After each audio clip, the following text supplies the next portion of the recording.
नाशिक महानगरपालिका हद्दीमध्ये कालिदास कला मंदिरासमोर साहित्यरत्न अण्णाभाऊ साठे यांचा पूर्णाकृती पुतळा असून मागील काही वर्षांपासून सदरच्या पुतळ्यावर झाड पडून पुतळ्याचे नुकसान झाले असल्याने पत्रव्यवहार करून नवीन पुतळा धुळे येथे महानगरपालिका नाशिक यांच्या वतीने तयार करण्यात आला आहे।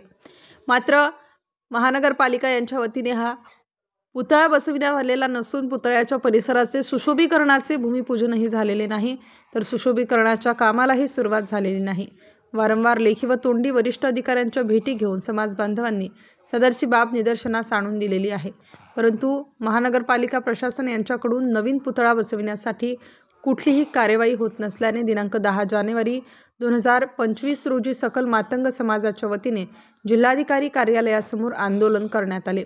यावेळेस अशोकराव साठे, गोपाळराव बस्ते, संतोष शेळके, दिनकरराव लांडगे, बाळासाहेब शिरसाट, भारत जाधव, बबनराव गायकवाड, ज्ञानेश्वरजी काळे, अनिलजी निर्भवणे, संजय गालफाडे, सूर्यकांत भालेराव, साहेबराव शृंगार, रवींद्र अशोक बोराडे, सूर्यभान साठे, नाना ठळरे उपस्थित होते। राज्य शासनाचा आभार मानले पाहिजे की गेल्या वर्षी अण्णाभाऊ साठेंच्या चिरागनगर येथील घराला स्मारकाला मंजुरी दिली, लवजी साळवेंच्या स्मारकाला मंजुरी दिली, आरटीची स्थापना केली। हे सर्व जर काम गव्हर्नमेंट आमच्यासाठी चांगल्या प्रकारे राज्य शासनात करीत असताना नाशिक महापालिकेला याचं काहीच माहीत नसेल का? नाशिक महापालिकेच्या हद्दीत अण्णाभाऊ साठेंचा पुतळा येतो, ज्याचा साहेबांनी सांगितलं की हात तुटलेला होता। हात तुटलेलं केव्हाही चांगलं नसतं, अशुभ असतं, म्हणून आम्ही विनंती केली होती की नवीन पुतळा उभारा। त्या पुतळा उभारण्यासाठी मला वाटतं अशोक साठे आणि गालफाडे 1-2 वेळा मी पण गेलो होतो। पुतळा तयार आहे साहेब, धुळ्याला पुतळा तयार आहे, फक्त यथोचित त्याचं सांगोपांग कारभार समारंभ करायचा आणि इथं आणून बसवायचा, तो सन्मानाने झाला पाहिजे अशी आमची मागणी आहे। ही मागणी बऱ्याच दिवसापासून मागे होती। मी शेळके साहेबांचे आभार मानेल की त्या गोष्टीला त्यांनी हात घातला आणि मला वाटतं 4 दिवसातच हा सर्व कार्यक्रम त्यांनी घडवून आणला।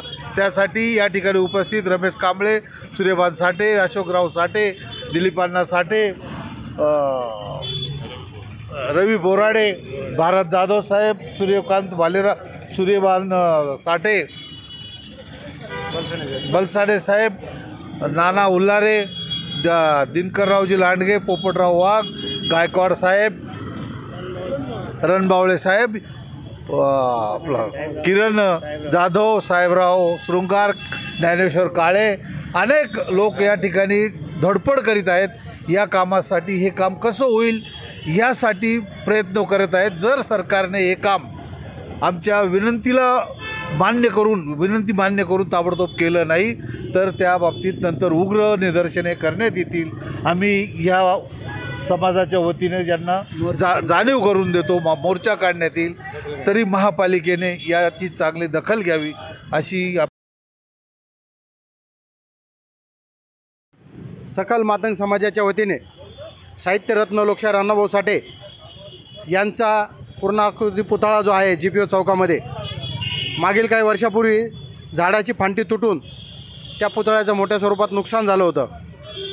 आम्ही वारंवार पाठपुरावा करून नाशिक महानगरपालिकेने नवीन पुतळा बसवण्यासाठी मंजुरी दिली आणि तो पुतळा बनवून आज गेल्या अनेक वर्षापासून तो पुतळा धुळे या ठिकाणी आहे। महापालिकेला आम्ही विनंती करून सुशोभीकरण व पुतळा नवीन बसवण्यात यावा अशी मागणी करूनही तो पुतळा नाशिक या ठिकाणी आणला जात नाही।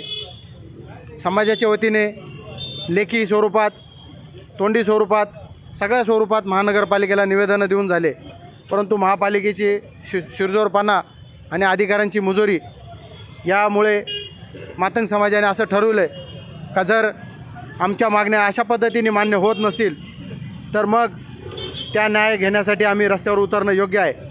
आज आम्ही या ठिकाणी समाजाच्या वतीने नाशिक महानगरपालिकेचे लक्ष वेधण्यासाठी व जिल्हा प्रशासनाचे लक्ष वेधण्यासाठी एक निदर्शन आंदोलन केलं आहे। जर येत्या भविष्यामध्ये लवकरात लवकर हा पुतळा बसवला गेला नाही आणि मातंग समाजाच्या मागण्यांकडे दुर्लक्ष केलं तर जिल्हा प्रशासनाला आम्ही या ठिकाणी खबरदारीचा इशारा देतो। याद राखा, हा सुरुवात आहे, परंतु याचं व्यापक स्वरूपात आंदोलन जिल्हाभरात आम्ही उभा करू असं या ठिकाणी मी प्रशासनाला सांगतो आणि समस्त मीडिया आणि या स्टार न्यूजसाठी मोहसिन पठाण, नाशिक.